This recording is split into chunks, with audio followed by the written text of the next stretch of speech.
अफगानिस्तान में जो सिचुएशन बन रही है, क्या पाकिस्तान के लिए ये ब्लोबैक है? मैं आज वॉल स्ट्रीट जर्नल में सईद शाह की रिपोर्ट है, जिसमें उन्होंने ये रिपोर्ट किया है कि 20 साल से जिस कुव्वत को हमने सपोर्ट किया और उसके ऊपर अपनी हेज की बेट्स, आज जब वो इक़्तिदार में पहुँच रहे हैं, तो इस वक़्त खलबली मची हुई है ऐवान इक़्तिदार में। उन्होंने कहा कि halls of power in Islamabad, और वहाँ पे रिपल्स जो हैं और वहाँ पे बड़ी परेशानी है। क्या ऐसी बात है, वाक़ई में परेशान है? और अगर हैं तो बिल्कुल। क्यों हैं? वो इसलिए है कि अगर तालिबान जो है स्वीप कर जाते हैं और काबुल सीज कर लेते हैं, तो अमेरिका पाकिस्तान को वो अमेरिका कहेगा, वेस्ट कहेगा कि ये पाकिस्तान की अप्रूवल के साथ हुआ है। बिल्कुल। अगर पाकिस्तान चाहता तो रोक सकता था इस चीज को। पाकिस्तान ने नहीं रोका, हमारा साथ नहीं दिया। इसका जो अर्थक्वेक आएगी ना, वो अफगानिस्तान में नहीं आएगी, वो पाकिस्तान में अर्थक्वेक आएगी। बिल्कुल। इसलिए इसलिए परेशान है कि एक तरफ तालिबान, वहां कोई peace, stability, unity government, compromise वहां हो जाए। ये ना हो कि वो जो बाकी स्टेक होल्डर है वो नॉकआउट हो जाए। अगर वो नॉकआउट हो जाए तो सारी दुनिया कहेगी पाकिस्तान इज रिस्पॉन्सिबल। क्यों?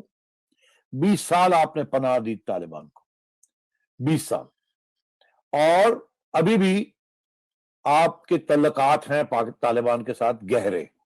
आप अभी अभी भी अगर आप उनको मैनेज नहीं कर सकते, तो फिर वो आगे से ये बयानिया आएगा कि अगर आप मैनेज नहीं कर सकते तो हमारा साथ दें, हम मैनेज करते हैं उनको।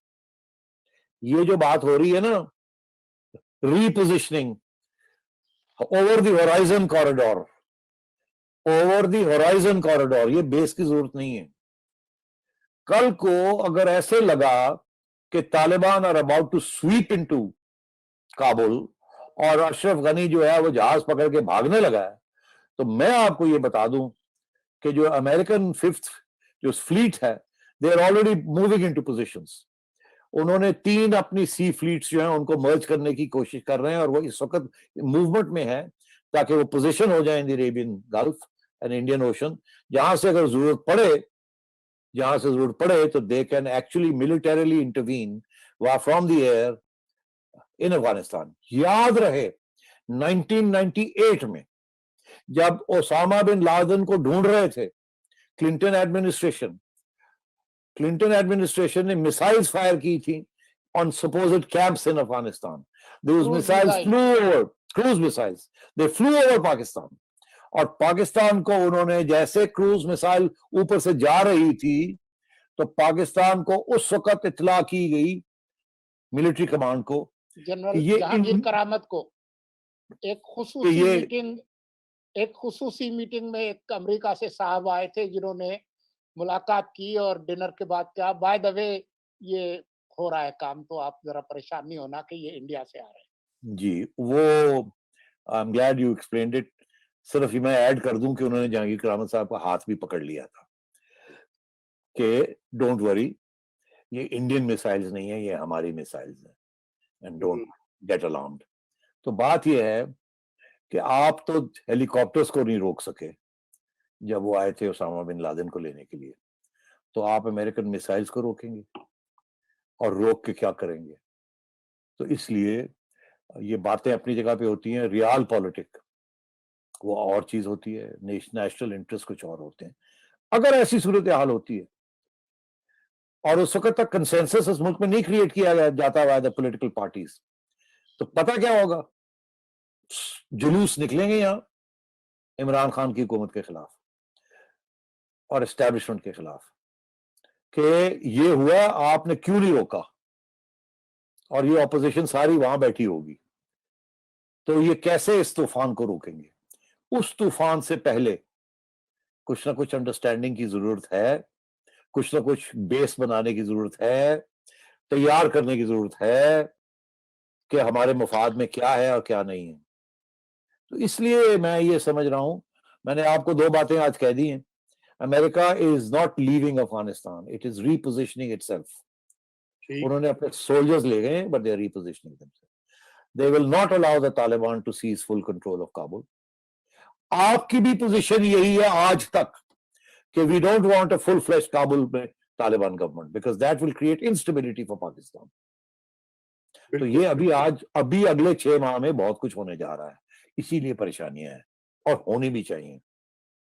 बिल्कुल, परेशानी। और दूसरी बात जो मैं इज़ाफ़ा कर दूँ कि तालिबान ने रूस के साथ और ईरान के साथ भी अपने ताल्लुकात काफ़ी अ, इस्तवार किए हैं, उनकी मुलाकातें हुई हैं और वो यकीन दहानियाँ करवा रहे हैं।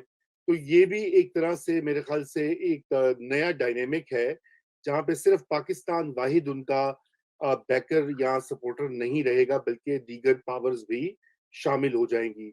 आप इसको कैसा देखते हैं, इस नहीं, पूरे। मैं नहीं समझता ऐसी बात नहीं होगी। जी, वो सिर्फ ये चाहेंगे कि तालिबान जो हैं उनके खिलाफ कोई इंटरवेंशन, कोई एक्सपोर्ट ऑफ तालिबानिज्म वो ना करें। वो बिल्कुल ये नहीं चाहेंगे कि तालिबान फुल फ्लेज कंट्रोल में आ जाए। ये मैं समझता हूँ सारी रीजन का इसके ऊपर इत्तेफाक है। कोई गारंटी नहीं है कि तालिबान जब फुल फ्लेज पावर में आ गए तो वो क्या करेंगे। इसलिए लोग ये कहते हैं कि पहले इंटरिम अरेंजमेंट्स होने चाहिए और यूनिटी गवर्नमेंट्स होनी चाहिए और पीस प्लान्स होने चाहिए ताकि ये पावर शेयरिंग हो। बिकॉज अगर पावर शेयरिंग नहीं होगी तो सिविल वॉर रहेगा। सिविल वॉर रहेगा तो स्टेक होल्डर्स हैं उनको कोई ना कोई मुल्क सपोर्ट करेगा, इसमें कोई शक ही नहीं है। जी। तो ये लोग तो सिर्फ तालिबान को समझाने की कोशिश कर रहे हैं कि आप मान जाएं, पावर शेयरिंग कर लें, फिर उसके बाद इलेक्शन हो, फिर आप भी आ जाएं और भी अगर कोई आता है तो आ जाए। ऐसे ना करें। अगर आप ऐसे करेंगे तो फिर you will have to face the full brunt. Problem ये है कि बाकी दुनिया के लिए प्रॉब्लम नहीं है, वो तो फिर ठीक है, कर देंगे जो करना है उन्होंने। उन्हें वो अमेरिका जो है ओवर द होराइजन कर देगा, वो सब कुछ। Pakistan in the line of fire, ना इधर का ना उधर का। इसलिए इट्स वेरी इंपॉर्टेंट कि पाकिस्तान अपने जो बेयरिंग्स हैं वो सही करें और तालिबान को ये समझाएं या रोकें किसी तरीके के साथ। रोकते हैं और वो पावर में आ जाते हैं, तालिबान नहीं आपको माफ नहीं करेंगे। रोकते हैं तो कामयाब हो जाते हैं तो आपका उससे फायदा है।